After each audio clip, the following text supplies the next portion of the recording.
If you're the type of person that hates the prospect of having to sell, this video is for you.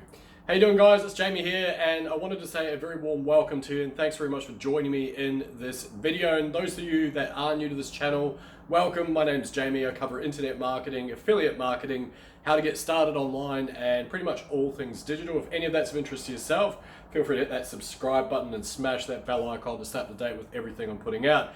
Now, a little caveat at this point, this isn't a very fancy channel. You're not going to see a whole bunch of whiz-bang editing. It's me just talking about my 9+ years of digital and affiliate marketing related experience, and hopefully cutting through some of the crap that's out there and giving you guys some actionable stuff along the way. All right, so like I say, if you resonate with that sentence that I just said, which is I don't like the idea of selling, basically I wanted to dispel some of the limiting beliefs and some of the disbeliefs I guess people have regarding the whole sales process. Now, of course, what I'm referring to is in the high-ticket affiliate marketing business. Realistically, I mean, there's a number of ways to do it. You can, have just videos like this, and you can make call to actions like, for example, check out the link below if you want to jump into the Super Affiliate Accelerator. We talk about this stuff in a lot more detail. You can do it like that. You can jump onto webinars and create webinars. You can have blog posts, I guess, to a certain degree. But what I prefer to do is actually to have a conversation with someone, actually treat them like a real person and see if I can actually help them with the products that I have. I know that they're not going to be the right fit for everyone, and I want to help dispel some of the issues that people might have before they actually make a buying decision. And of course, it is a sales process, but here's the thing, I don't even like using the word sales. I use the term diagnostics because realistically, I know that the products and services that I can offer to people are not going to be the right fit for everyone.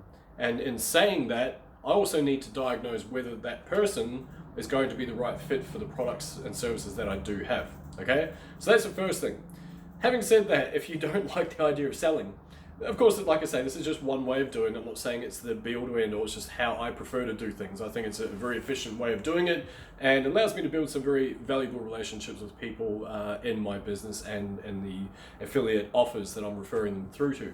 Right, so in terms of sales, regardless of whether you are aware of it, most of you probably aren't, but you've actually been selling your whole life. And if we look at basically anything that you've done in your whole life, there is some sort of sales element to it, regardless of whether you are aware of it or not. Take, for instance, your other half. If you have a spouse, there would have been some sort of courting process that goes into that. You would have had to look your best, you would have to be on your best behavior, hopefully, and something's aligned and you've sort of made your sales pitch, whatever you like, however you present yourself. They've liked it, you've liked them, so on and so forth, and eventually you end up in a relationship. That's one example. Another one would be any job that you've ever gone for. What do you think happens? You get interviewed.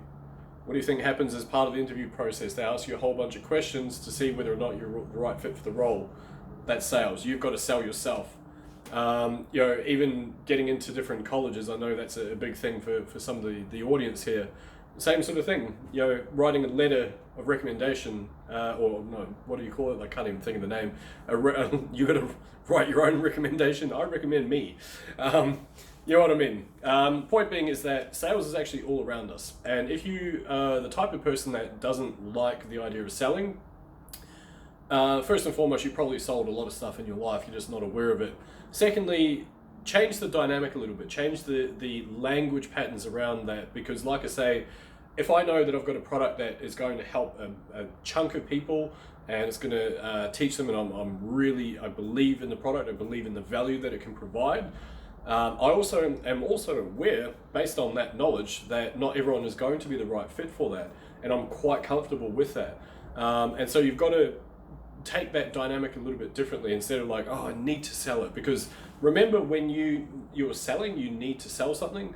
That's based on your wants and needs, not what the customer or prospect wants, right? And that's the other thing. You've got to also remember that it's about them, not you. So anyway, I thought I'd throw this out there. I thought it was a kind of an interesting thing. It's popped up a couple of times recently for me in my coaching calls with my students. And they don't like the feeling of selling, but realistically, the other thing that I will say about that as well is if your reason for doing this is big enough, then you're going to overcome these objections. These are just limiting beliefs that you have. But realistically, if you learn these things, if you learn sales, if you learn marketing, if you learn branding, like we teach in SAA, like I say, check it out if you're interested, then that's how you're going to be able to sustain yourself. That's how you're going to be able to build a business that is going to last, not some fly-by-night thing, you know, fancy funnels and all that sort of stuff, right? So anyway, if you do learn that and you want to learn more of that, like I say, click that link below, check it out. Otherwise, let me know your thoughts, drop a comment, and if there's anything you'd like me to cover on this channel, I'm more than happy to do so. Hopefully, those of you that are stuck on the fence with the whole sales thing, you're like, oh, I don't really want to do it. Like I say, sales is everywhere. I just kind of need to change the dynamic and the way you view that a little bit.